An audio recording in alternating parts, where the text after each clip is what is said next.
Hello, I am the founder of Gut Well. My name is Jennifer Tanner. Today we are going to be talking with the brilliant Sophie Ash. Hi, Sophie. How are you? Hello, how are you? I'm excited. Great. Great. So Sophie and I, we were introduced a few years back through a mutual friend while I was living in Spain, and I've just kind of enjoyed our visits ever since. So I thought you guys would get a kick out of what Sophie has to say.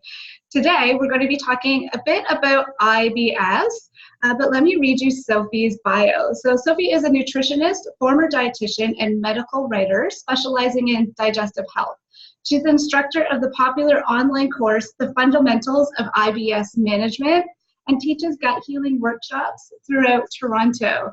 So Sophie, tell me a little bit about yourself. Why is IBS important to you? Yes. So when I was a dietitian, I was suffering from IBS myself. And I was, of course, learning how to help people manage that condition within the healthcare system back in the UK.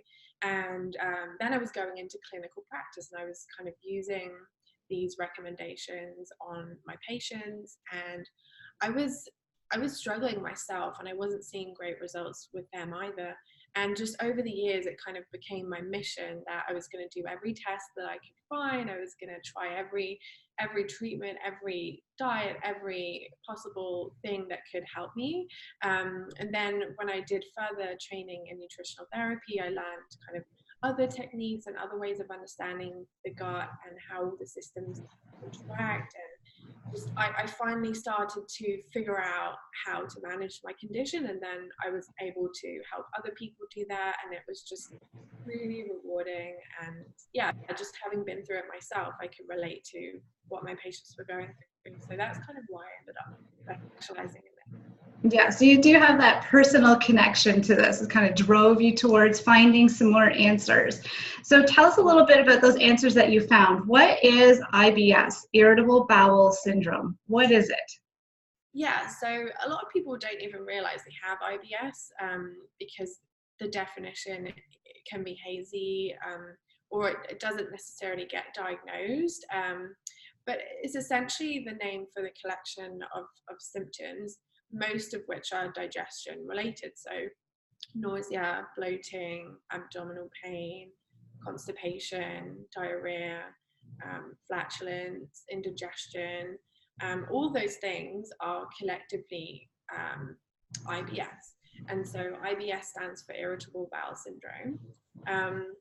So usually people have between 4 and 5 of these symptoms kind of on and off all the time. And it can be really debilitating, and it can be something that, it does affect your quality of life, and it's difficult to manage, especially because sometimes, whatever is triggering it, you don't see the symptoms or the reaction until much later. So it can be really hard to pinpoint what's going on. It's mostly women who have it, but it's very, very common. I'd say everyone's experienced it at some point, but some people have it chronically for year after year after year, and they really struggle with it. So yeah, essentially, if you have a few of these digestive symptoms, then you have IBS, and it's not necessarily recognized as a medical condition. Kind of once you've ruled out all the more serious things like bowel cancer or inflammatory bowel, the things that will come up in the medical diagnostic test, then they'll kind of say, oh, well, we think you have IBS because you don't have any of these other things.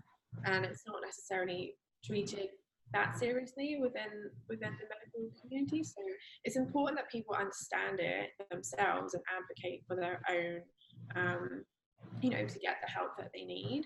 And that's kind of where I come in. Okay, so it's basically a diagnosis of exclusion. You have a lot of these gut different symptoms, and it isn't pinpointing to any one specific disease, so that rules out everything else, and you're kind of left with the diagnosis of IBS, right? That irritable bowel syndrome. They've ruled out some of those more serious conditions, and you're just left with basically a digestive mess.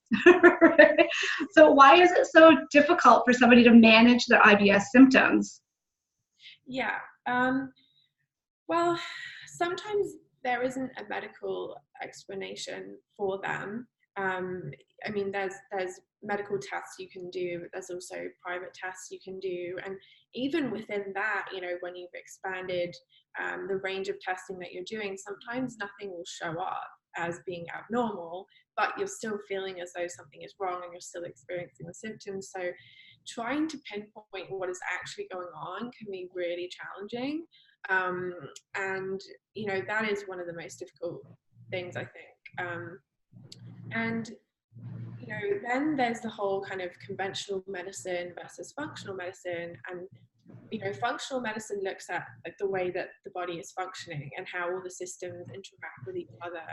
And there's a whole array of other tests and investigations that you can do within that a lot of people aren't aware of. So if they've just gone to their physician or maybe a gastroenterologist, they may not have been even exposed to these options. So that's kind of limiting them in understanding what's going on. Another reason is because a lot of medications that people are taking have side effects that can cause IBS. So it's really common to have constipation, diarrhea, nausea as a result of medication. And a lot of people don't realize this. And if a drug is introduced at a time when there's also a dietary change or there's a lifestyle change or change in stress, then it can be really difficult to pinpoint, you know, what is causing the symptom. And some drugs, even for IBS, can cause IBS. You know, some things are supposed to help and they can actually make it worse. And so I think not many people realize that there's no one-size-fits-all approach. It's very much an individualistic thing. And so I think that is one of the biggest challenges that people have. And the other thing that I would say is if the practitioner, if the healthcare practitioner hasn't had IBS themselves, or if they don't specialize in that, a lot of practitioners will just see, you know, hundreds and hundreds of patients, and they'll kind of just want to get people in and out the door as quickly as possible, and there isn't necessarily a chance to have a conversation about it, or it's not necessarily taken as seriously as something that is known to have really serious health risks or to put a strain on the system further down the line. And so people can just feel like neglected and misunderstood, and it can be hard to find someone who actually specializes in this and takes the time to talk things through and help. Okay, so interesting. So you're finding that, you know, because these symptoms aren't life-threatening, they're more discomfort, right? Like we can still live with these symptoms, although it's not ideal. That maybe we're not getting enough education to recognize and understand what's happening, and or maybe not enough treatment options. So one of the things you mentioned was looking at those own lifestyle things. Is it something like a change that's happened within ourselves, a stress change, a lifestyle change, a dietary change, or a medication change? Were one of those the onsets or triggers for the beginning of these digestive symptoms? So what would you say, in your opinion, what's the number one thing that you'd recommend for someone to try if they do have IBS? So something that I have made a huge difference with my own IBS and also with my patients is just giving your digestive system a break sometimes. You know, like a lot of people are eating all the time. Like food is readily available these days, and it's easy to just keep snacking, keep picking at things. You know, there's buffets, and that, you know, just continuously putting a strain on your digestive system, it's just giving it work to do all the time. And so I find that just taking a sustained period of time where you don't eat and you just, you know, drink plenty of fluids and just let things kind of process and let the gut kind of heal on its own, because it wants to do its job and it wants to recover. But if it's constantly working really, really hard, it doesn't have that time to do so. So some people find that they feel a lot better if they don't have breakfast, for example, and they go straight through to lunch and then dinner. Other people find that it's better if they do eat small, frequent meals. But then, you can still have a period of time from the evening through to the morning where you don't eat anything and just kind of cleanse everything. It can take some self restraint to do it, especially if you have habits where sit in front of the TV and you're always snacking, or you just have things laying around the house all the time. But it really can make a big difference, and it doesn't sound that significant, but when you actually do it consistently, I always recommend that people give that a try. So it sounds a little bit like intermittent fasting. Is that true? Exactly. Yes. Yeah. And I mean, there's a lot of stigma around that and what that means, and a lot of people try to do that for weight management and other various things. But yeah, that's essentially what it is. There's like a window of time where you eat. There's a window of time where you don't eat, and just kind of like, it just helps the system kind of regulate itself and just helps bring things back into balance more naturally.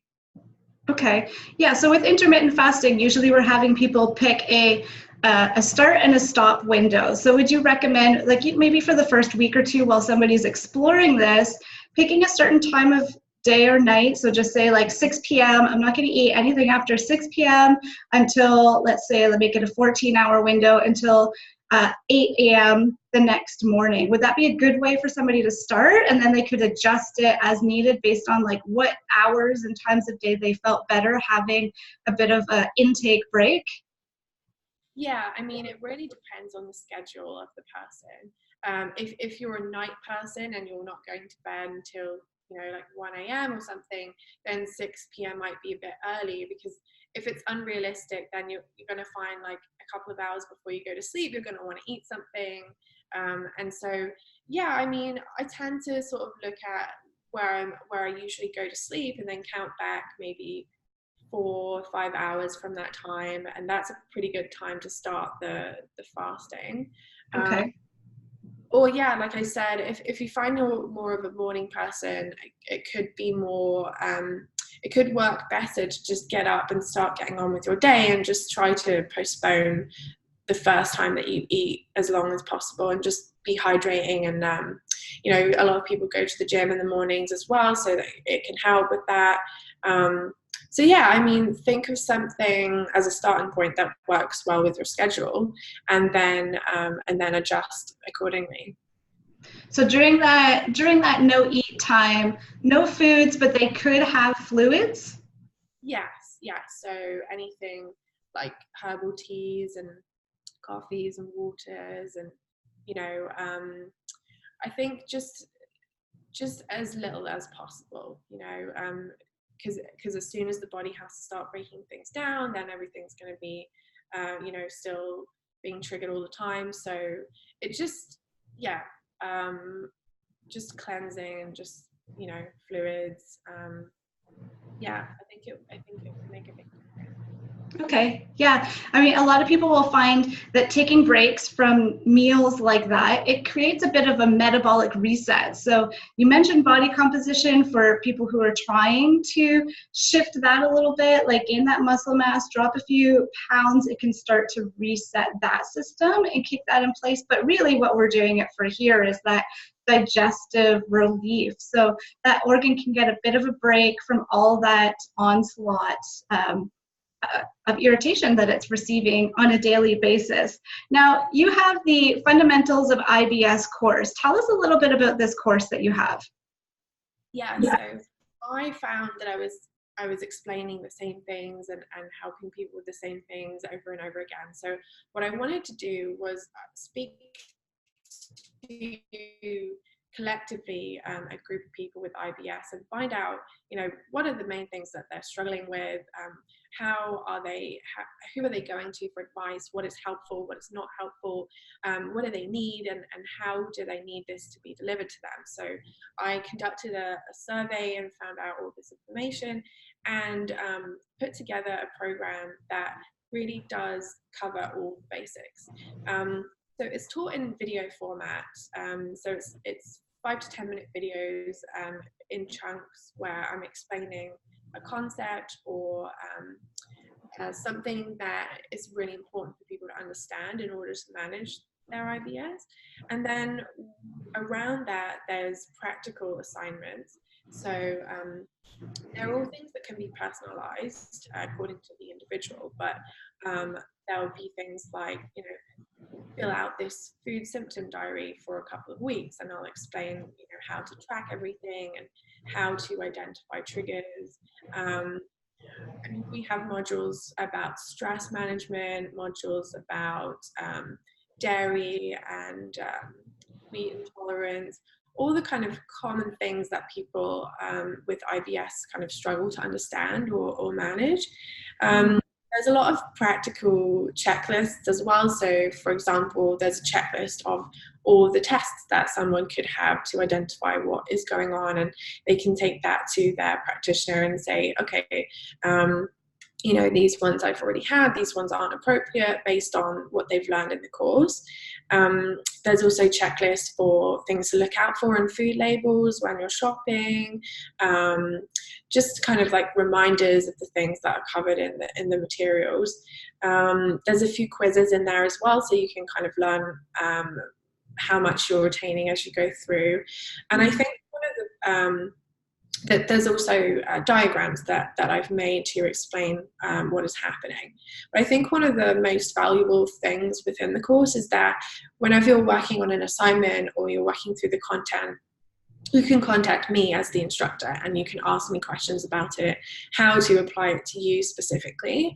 And if you have any test results that you want to run by me, or if you want to ask me about supplements that I recommend, things like that, then I do give that one-on-one support to all of my students. And then for anyone who really likes to get into the science behind things, there's also some studies where I've just highlighted the key information that has informed the course. So if someone wants to go into more depth or even present that research to their physician or whoever they're working with, it just helps them advocate for themselves. Oh, this sounds like a fantastic resource for people that offer a little bit of education and support throughout this process. Thank you, Sophie, for putting that together. I'm sure a lot of people would appreciate having some of that information at their fingertips. Yeah, I know it's something that I would have found really helpful when I was struggling a lot. So it's great to be able to, get that out there and support other people who are going through it. Okay, great. Just to recap a couple of the things that you spoke about. One, recognition, because these symptoms aren't textbook. Not everybody has diarrhea and constipation, or one or the other. Everybody's symptoms vary slightly. So recognizing that any sort of digestive upset is not normal and that we should have it checked out, and we should keep asking those questions until we get an answer, until we rule out some of those more serious diagnoses. But your number one tip is looking at stop eating. So giving that digestive system a bit of a break. Sophie's guidelines are she starts about 4 to 5 hours before she goes to bed. She kind of backtracks a little bit, stop that mindless kind of snacking and onslaught to our digestive system.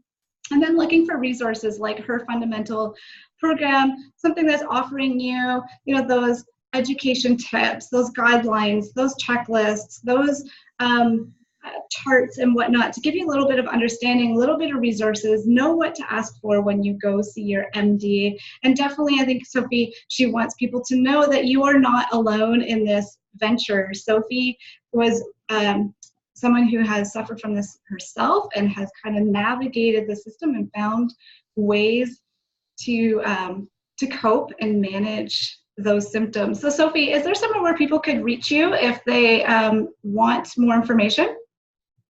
Yes, the best place would be to email me at sophie@prospology.com. That's PROSPOLOGY. And then I can answer any questions that they have, point them in the direction of the course, or any other resources that they might need. Email is the best way to reach me.